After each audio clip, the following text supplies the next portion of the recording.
This is what Stanley has done. They still have their other products, but the thing that is driving the $700 additional million into their company that has turned this one product after 100 years into the thing that has changed the game for this company was one product in a bunch of variations.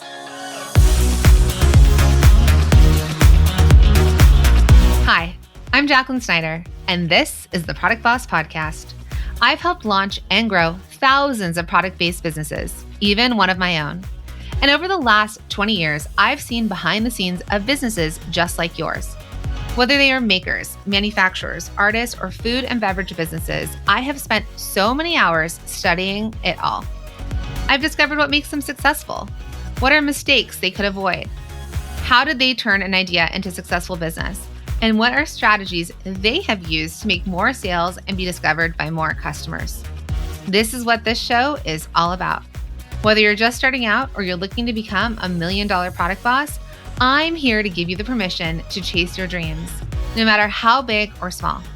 All you need is the right mindset, a little courage, strategy, and support, and you too can be the next $1 million product boss. Let's do this.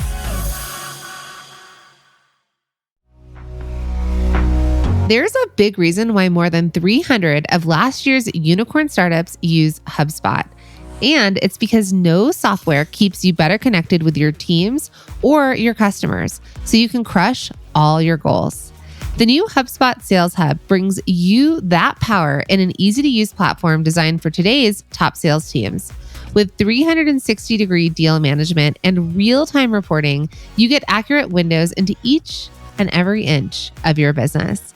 And with AI-powered tools like ChatSpot, you'll have a dedicated assistant that knows your business inside and out. ChatSpot enables your team with one-step access to a ton of time-saving functions like pulling data, tracking calls, managing leads, and scheduling emails. So trade cold calls for warm leads, because when it comes to scaling sales, your software should be smart and the solutions should be simple. Get on track for your best Q1 yet. Check out HubSpot Sales Hub at hubspot.com/sales. Hello, and welcome back to another episode of the Product Boss Podcast. I am Jacqueline. I'm your host. And today we are diving into an incredibly inspiring and extraordinary story of a transformation of a business. And we're talking about a 110-year-old company, Stanley, and how it revolutionized its brand with a single product, which is, and I'm sure a lot of you know it, you might be sipping out of it right now, the Stanley Quencher. So this is more than a tale of product. It's about market adaptation, it's about innovation, and it's about strategic partnerships. So let's explore how this simple drinkware item became a fashion statement and propelled Stanley to a whopping $750 million in sales. I know. Amazing. Okay, but first, before we dive in any deeper into the story, I want to remind you about our Best Year Yet workshops that are going to lead into our Bestseller Secrets Challenge. So once you're in the Best Year Yet workshops, you'll be automatically invited into the Bestseller Secrets Challenge. And that's where we're going to help guide you through the idea of time management, of how to scale your business, especially if it's handmade, and what to focus on. And these workshops may be the key to your success this year.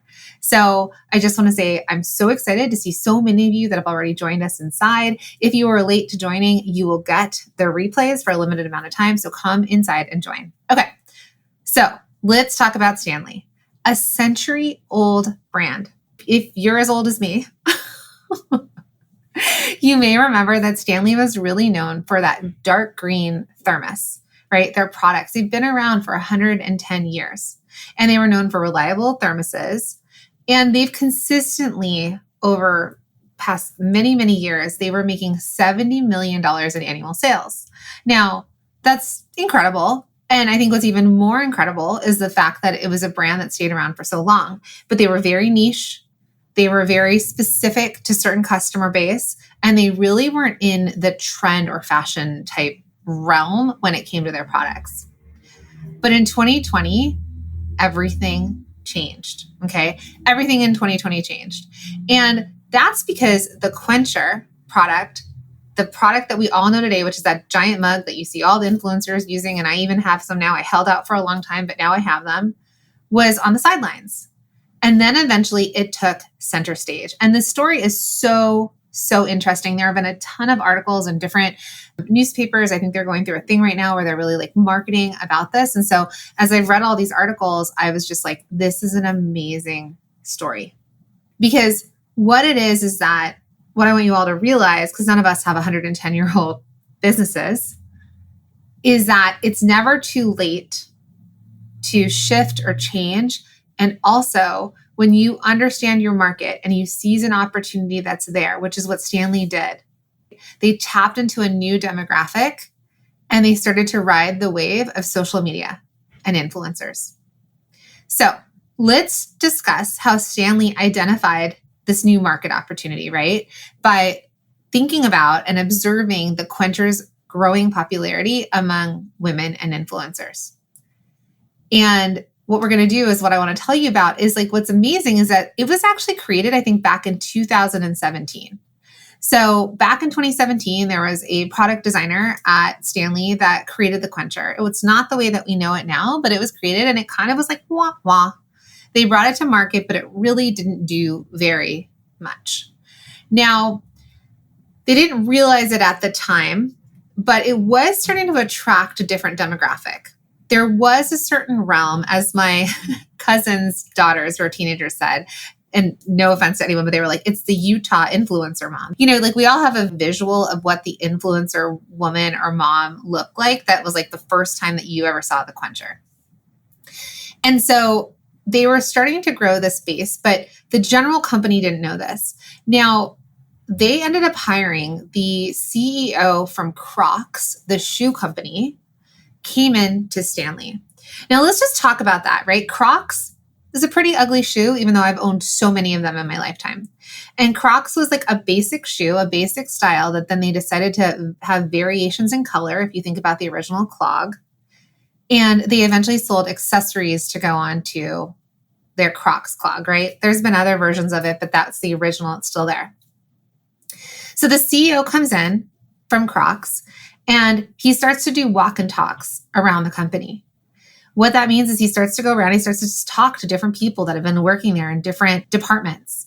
And he happens upon an employee that was aware of this one blog called The Buy Guide. It was a commerce blog and it was run by women in Utah. So funny enough, right? And The Buy Guide was talking about Stanley. And they reached out to the woman, I think it might have been two women partners, and they reached out to her and they made her an offer. They said, we see that you're driving traffic, because she would talk about them and they would sell. So they ended up going to her and saying, would you like to buy from us wholesale? Would you like to buy product from us wholesale and sell it to your customers? And it was a big deal for her. Like she was not sitting on product. She was not having to buy product. So she had to really consider, am I going to spend my hard-earned money, risk my house and all these things to buy these Quenchers? But she did. She decided to take that leap and she sold out. And every single time she talked about them, she would sell out of the product. So what Stanley quickly realized was like, holy moly, these women commerce influencers have a lot of influence. And there's a subsect of a customer base that was not their customer, which was moms that followed influencers. Now, if you think about that, right, and you start to think about now how we know the Quencher, is that they've really made it a fashion product, right? So we'll get into that in a second. But what I want you to realize is that what they realized is that they had a product and it's gone through iterations. They changed it to fit into the cup holder. There's been different things that they've changed with the way that they built the Quencher. And they started talking to people. They talked to their ideal customer. They talked to her. They were doing their market research and they were understanding who is buying. They started to understand influencer marketing. They started to see, we could make this audience shift. And then they adapted to the market. So what did they do? They started realizing, okay, this is a totally different market that we're not used to, but this is what's happening. And so I want to just point out the importance to all of you to stay flexible and responsive. to markets. We all saw, during 2020, during the pandemic, there were certain things that nobody wanted to buy, and there were certain things that were flying off the shelves. One would be sweatpants and sweat outfits, right? So people were like, why would I ever wear jeans? So it was probably a bad time to be in the jean business, but it was a great time to be in sweatshirts and sweatpants and t-shirts and comfy things. So if somebody in jeans was able to transfer over and be flexible and responsive to what was happening in the market, they could have hit it big. I know a lot of you did this during that time. I know working with our students, that was a thing. Okay, so then the second thing that Stanley did, which I think is incredible, is because they realized that this was the influence, right? They found this market, which was moms, influencers, people into fashion. They started to think about, and what they got the feedback of was the visual appeal of the Quencher. And they started to think, okay, we've got influencers, we've got social media, and we've got this visual appeal. And so they used this to play into the popularity. So what happened there? And you know this, there are some people that have 30 of these Quenchers. I'm looking at the one that I have, right? So I have a blue one that my husband got me. I have a pink one. I have a white one. I've got lots of different colors. So what they saw was women were using them to match the interiors of their cars because they fit into car holders. If they wore a white outfit that day, they had their white Stanley Quencher. I want to keep calling it a mug, but you know what I'm talking about. So it turned into fashion. It turned into colors and finishes that created a fashion statement that appealed to this bigger customer base. They did not stay in this green that they always did. They were like, okay, this is a fashion product. This has happened with other products. If you think about Mac or Apple, and you think about, for again, people my age, when, our computers started changing. And do you remember, was it the iMac? The very first, I remember when I went to college and it was the computer that was a color. And right now I have an iMac that's red and pink. And they got people to buy more products. Or think about our iPhones and the colors that our iPhones are. It turns into a fashion statement. It creates this other thing to a product that is kind of boring. It is just an insulated mug. But the color made it this appeal. It made it a fashion statement. So they were thinking about the aesthetic appeal and the virality of that. So then what they saw, again, going back to the idea of influencers, is that there were platforms like Instagram and TikTok, and those people, it had its own realm of popularizing the Quencher, right? There's a Stanley Tumblr hashtag, for instance, that has played into a huge role in creating this buzz, but they saw it originally with that one influencer that was really, tapping into it. So this is just the importance here is what I want to say to you. I'm trying to show you and prove to you is that you can see that from 70 million, which we might as well just call $0, to $750 million a year in annual revenue from the Quencher for a business that's been around for 110 years is this idea of being known for something, having a best seller, and creating variations on your bestseller.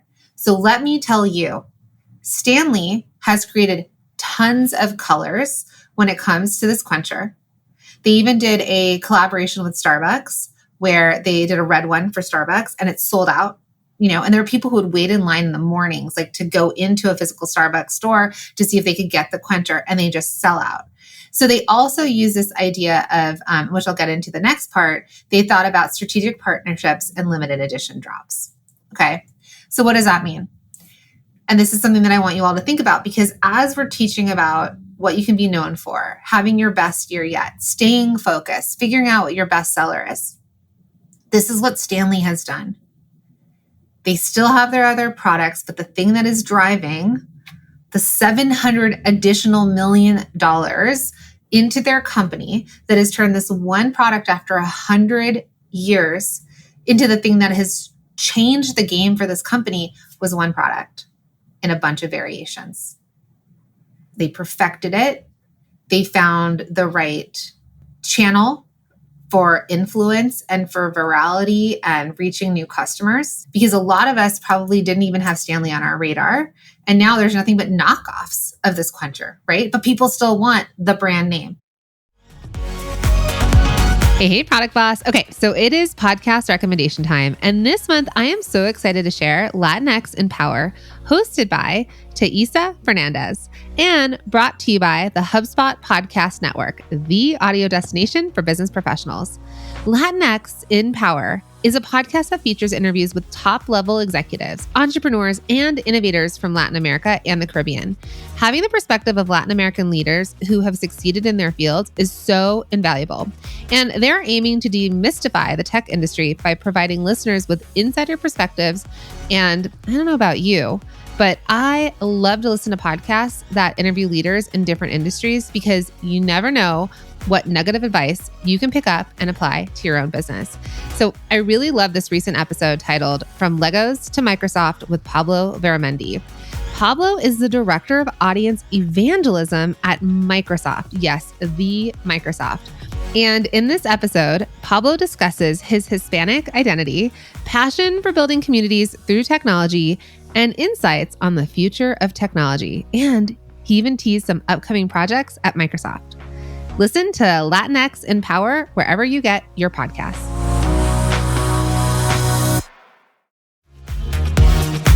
Hey, Product Boss, and Happy New Year. I am so excited to be on this business journey with you. And now, as you may or may not know, I host workshops and challenges multiple times a year to support you as you grow your product-based business. And the best part is that they are totally free. That's why I'm so excited to announce my upcoming free workshop series, The Product Boss's Guide to Your Best Year Yet, where I'm sharing some of my best strategies for you to make 2024 your most successful year yet. Now, we're going to dive deep into how you can master your time. Trust me, it's a game changer. And the stories I've got for you, like how brands like Stanley and UGG made it big by staying focused. I'll show you that, yes, you can scale your small business, including your small handmade business, and still live your dream life. We'll also uncover those sneaky little things that might be holding you back. It's all about starting the year with a bang, thinking big, and joining hands with a community that's all about lifting each other up. We're in this together through the highs and the lows. If you're ready to build a life and business that surpass your wildest dreams, join us. To join, all you have to do is pop over to theproductboss.com/best. Or hey, if it's easier, just DM me best on Instagram and I'll make sure you're all set. Let's make this year our best one yet together.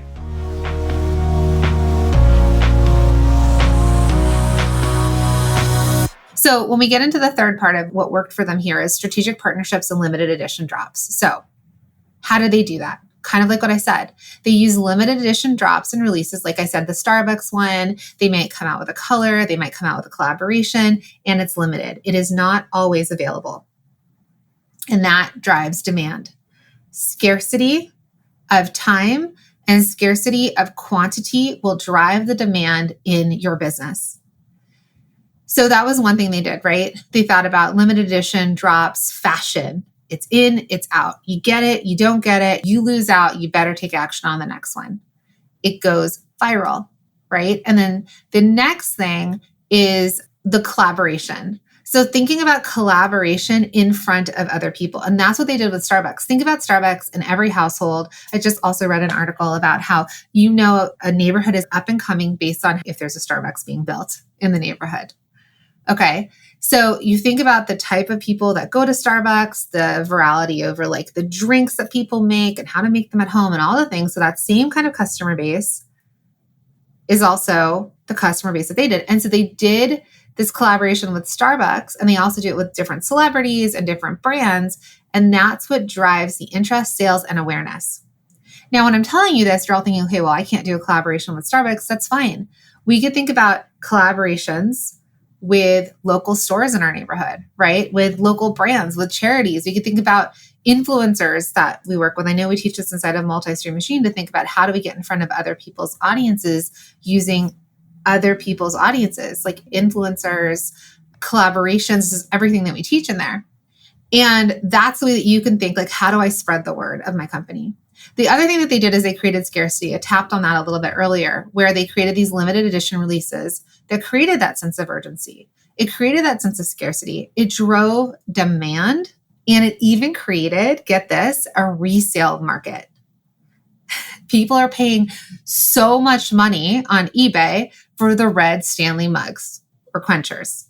right? There's a resale market. There are people who are buying them, hoarding them, and reselling them because they're limited and it is scarce. Think about Taylor Swift and her tickets. So what I want you to think about here is that you can be known for something. You can lean into something that you're known for. You get really good at. You come up with variations and people think, well, why would people buy it, right? Or isn't it boring? Well, how many of these do you have? How many of these do you know somebody that has? I was at my husband's cousin's house. She has 4 daughters.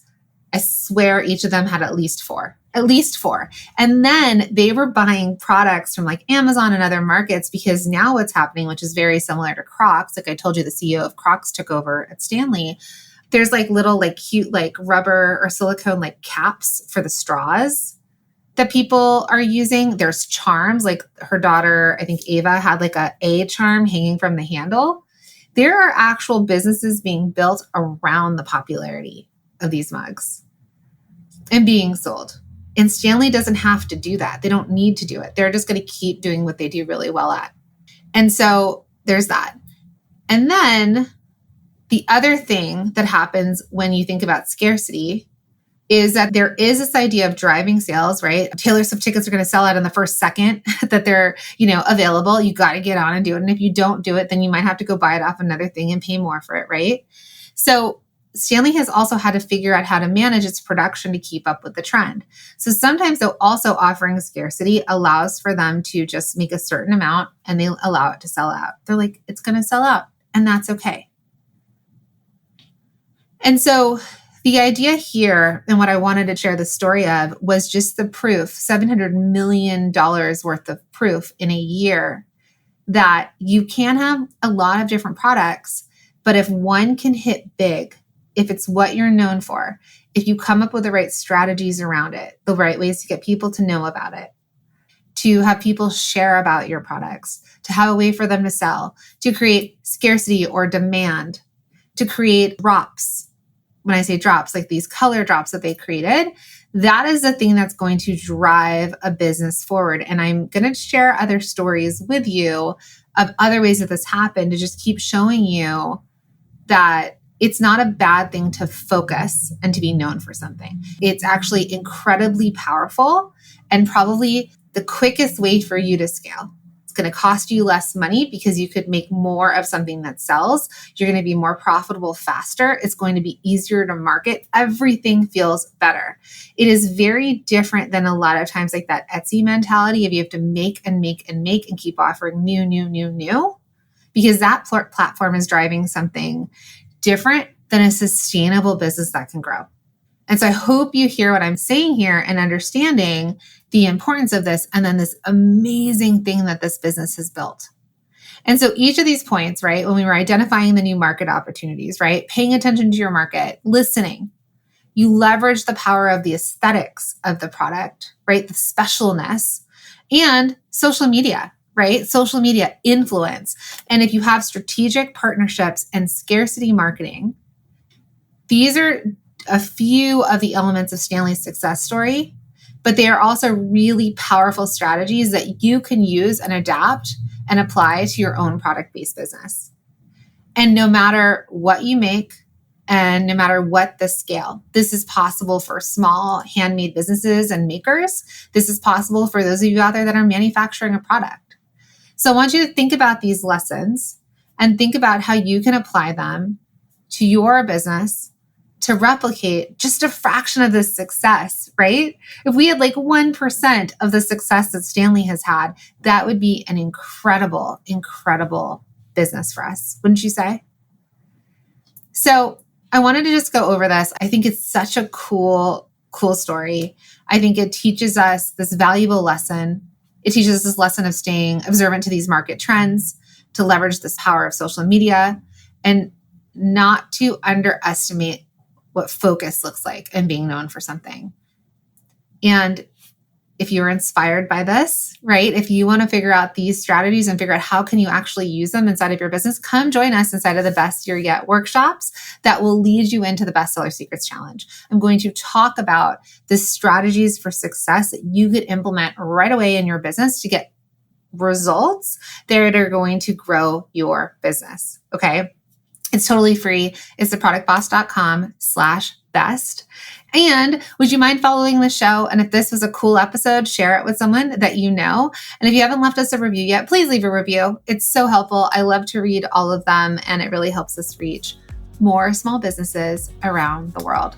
So thank you for tuning in to another episode of the Product Boss Podcast. Remember that the right product, the right strategy, and timing can turn any business into a market leader. So until the next episode, keep innovating, and I can't wait to watch your business grow.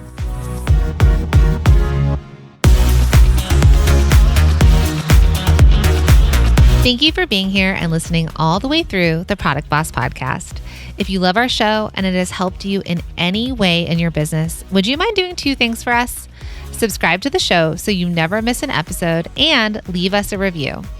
Reviews help other product entrepreneurs know that this is the place to be to grow their businesses and realize that they're not alone. And we know that you all know that a 5-star and honest review helps you sell more products to more people. So you know that your reviews help us reach more listeners around the world. Remember, what we give is what we receive, and we are all about helping each other in the Product Boss community. We are all in this together. We would be so appreciative of you if you could take the time right now to subscribe, leave a review, and even share this episode on social or someone you know so we can impact more lives. And remember, subscribing means that you will get notified each time we release a new episode so you never miss a thing. You have helped us grow and climb into the top 10 of all marketing podcasts, and together we can keep climbing. Thank you, friends. And remember, there is room at the top for all of us.